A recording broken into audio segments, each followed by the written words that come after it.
The most common question people ask me privately on social media is what games am I currently playing, what do I play in my spare time, and what games do I intend to play in the future.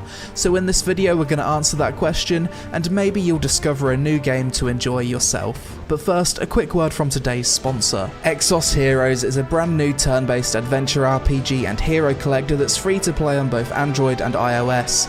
This Korean-made RPG features a very unique and charming anime aesthetic with a clean user interface, high quality sound effects, and a choice of English, Japanese or Korean language and voiceovers. The game has a main story that's packed with dialogue, animated interactions and cutscenes both before and after battles to create a cohesive feeling of adventure and progression. After playing the game for a bit, it definitely gave me old Final Fantasy vibes with the music, the theme of the game, and the top-down world view between missions. Additionally, the combat in this game hits that sweet spot of not being too fast that you can't see what's going on, and not being too slow that you'd get bored. It's very well paced and the animations and abilities are really cool. If you're interested in trying Exile Heroes, then use coupon code HEROES to receive 500 in-game currency. Instructions for how to do that are on screen, and click the link in the description below to play the game now. So first, let's start with the games that I'm playing right now as of making this video. Since covering it recently in a first impressions, I've been absolutely addicted to Mount & Blade 2 Bannerlord,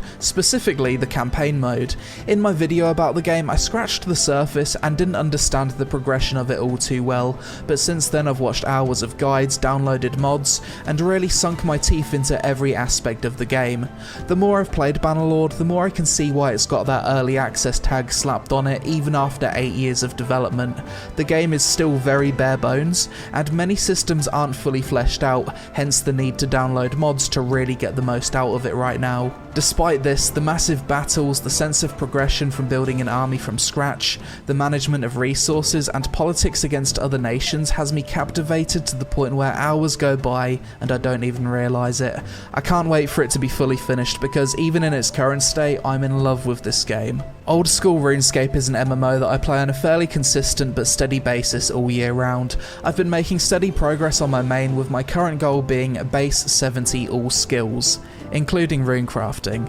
Something that's had me distracted from making progress to my goals recently though, is I've been enjoying a mini game called Last Man Standing. This basically allows you to learn to PK without losing any of your stuff. You can jump into this right away at level 3 on a free to play account and have access to all members items too, so there's really no barriers to entry. But yeah, the skill cap in OSRS PvP is incredibly high. From an outsider's point of view, it just looks like auto attack RNG combat, but playing Last Man Standing, you'll quickly realise that this isn't further from the truth. 6 weeks ago I made a first impressions video for RuneScape 3, and to my surprise I have kept playing it since making my video about it.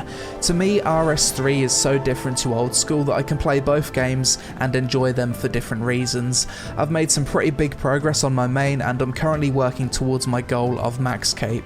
Other than my PC, I also have a PS4, and I recently purchased Final Fantasy VII Remake. So far I'm enjoying it a lot, even more so than Final Fantasy 15. I think I prefer the linear, heavy story focus of this game compared to the open world of 15, and the combat feels really nice and fast paced. I haven't finished the game yet, but it's already an easy one to recommend. Dota 2 is another one of those games that I just kind of play all year round at this point. For me, it's my favourite MOBA by far, and I mostly play it when I've got a spare 60 minutes to kill. The problem with me in Dota 2 is that I need to be in the right mindset to play it, otherwise it can be a miserable experience. I've also learned that I can't take this game too seriously, because for me to make meaningful progress and climb the ranks, I'm going to need to abandon other games and main Dota, which I don't want to do right now. I only really play a few games per week right now, and recently I've been enjoying watching Dota 2 more than playing it myself. New World is an upcoming MMORPG from Amazon Game Studios that's supposed to release in August. I have access to the confidential test version of this game, so I've been playing a lot of that recently. I've experienced most of the content at this point, but I can't really talk about specifics. All I'll say is I'll be surprised if this game launches on time for August, and I think this is going to be one of those MMOs that will be poorly received at launch, but maybe will improve post-launch after a lot of updates, kinda like with what happened with ESO, hopefully. Beat Sabre is another game that I play on a very consistent basis all year round. Honestly, this is the only game I actually play in VR, and I'd say this game's actually changed my life in many ways. Since trying Beat Sabre at the start of 2019, I've used it as a way to do exercise and lose weight when I really can't be asked to go to the gym. Without this game, it's possible that I'd have slipped into my old ways and gone back to weighing over 100 kilograms. But thankfully, whenever I feel myself slipping, I smash out some songs, sweat like a pig, and get back on track.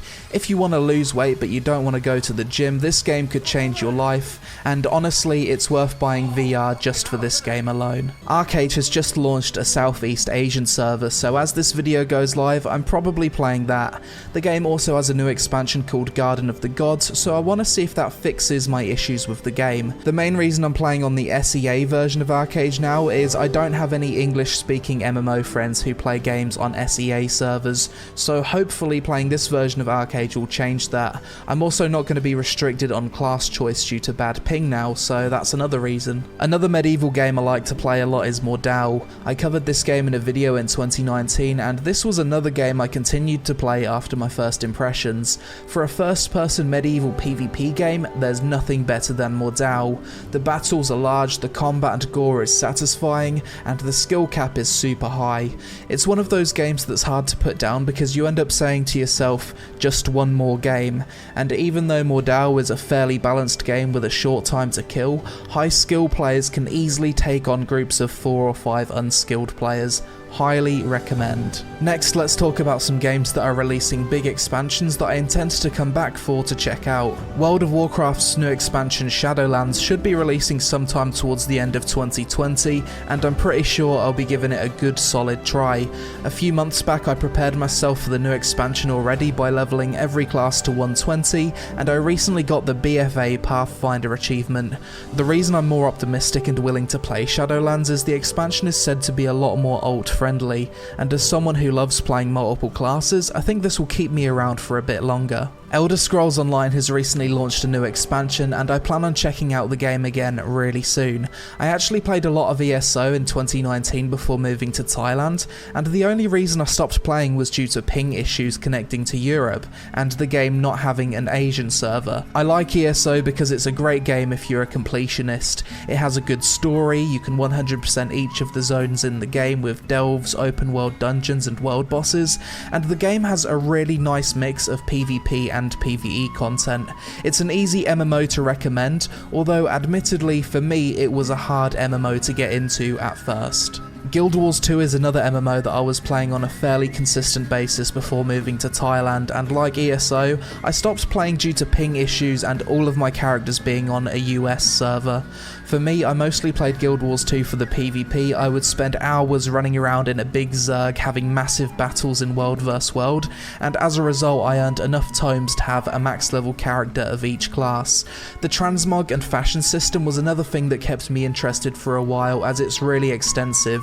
There's multiple dye options, and due to the alt friendliness of the game, there's replayability in creating multiple outfit combos for all your characters. I also really started to enjoy the 5v5 equalised PvP in Guild Wars 2 as well. My favourite class was the Reaper because of the aesthetics and big damage. I intend to return to Guild Wars 2 when the next expansion launches. Next, let's talk about some upcoming games in general that I know for certain I'll be playing in my spare time. Ashes of Creation should be in its Alpha 1 phase by the end of the year. This is the #1 upcoming MMORPG I'm looking forward to, and believe has the biggest chance of success. Everything from the game design, massive feature set, and transparency of the team developing the game has me excited, and I can't wait to jump into it, test things out, and make content for the game. Elion is another upcoming MMORPG I made a video about recently that should be releasing or in open beta in Asia by the end of 2020. This game is basically the overhauled version of Ascent Infinite Realm, and has switched from a tab targeting combat system to full action combat, with a big focus on massive realm vs realm battles. In reality, this game will be another pay-to-win Korean grinder, but even so, pay-to-win Korean grinders can be fun for a while, so I intend to play it and enjoy it for as long as I can when it comes out. Crimson Desert will be the next flagship title from Black Desert Online developers Pearl Abyss, and obviously as someone who was consumed in a love-hate relationship with BDO for the best part of 2 years, you can bet your ass I'm probably going back for round 2 of being milked by this Korean developer. Crimson Desert will be another massive open-world MMORPG, but unlike BDO there'll be a much greater focus on single-player story and PvE content. Of course it'll have all the good stuff people enjoy BDO for as well: PvP, life skills, amazing action combat, and a free bottle of lube when you open the cash shop. I can't wait. Blue Protocol is an upcoming anime PvE MMORPG that I covered recently, and from what I played in the Japanese beta, I'm pretty sure this is a game I'll be playing when it releases. I liked this game for its cel-shaded anime art style, crafting system, sense of progression, but most of all the storytelling, which made it feel as though you're playing through an actual anime. Two fairly obvious games to add to this list have to be Cyberpunk 2077 and Ghosts of Tsushima. To be honest, for highly anticipated games such as these, I intentionally go out of my way to avoid any content or information produced about them online. For both of these games I saw the trailers and just thought to myself, yep, I'm definitely going to buy that. So I want to go into these games as blind as possible and enjoy them with zero spoilers. When it comes to top-down ARPGs, I'm looking forward to both Diablo 4 and Path of Exile 2. To be honest though, I've never been able to stick with ARPGs for too long. I've been playing a bit of Path of Exile 1 recently, but for whatever reason I play the game for an hour then I find it hard to pick back up again. Maybe it's because I'm still in the early game and the combat's a bit boring early on, I don't know, but I'm hoping the next gen of ARPGs will hold my interest a bit more. But that's pretty much it when it comes to games I play in my spare time, stuff I'm personally looking forward to, and games I plan on revisiting with new content. I'm sure there's plenty of other great games out there that I don't currently play or that didn't make this video, but unfortunately there's only a certain amount of time in the day, and a lot of the games I do play are quite time consuming, especially the MMOs, which doesn't leave room for too much else. Let me know what games you're currently playing and looking forward to in the comments below, as it might help me or other people discover some new stuff, and subscribe to my channel for more MMO, RPG and multiplayer game content. Thanks for watching, I hope you all have a great day, and I'll see you again really soon.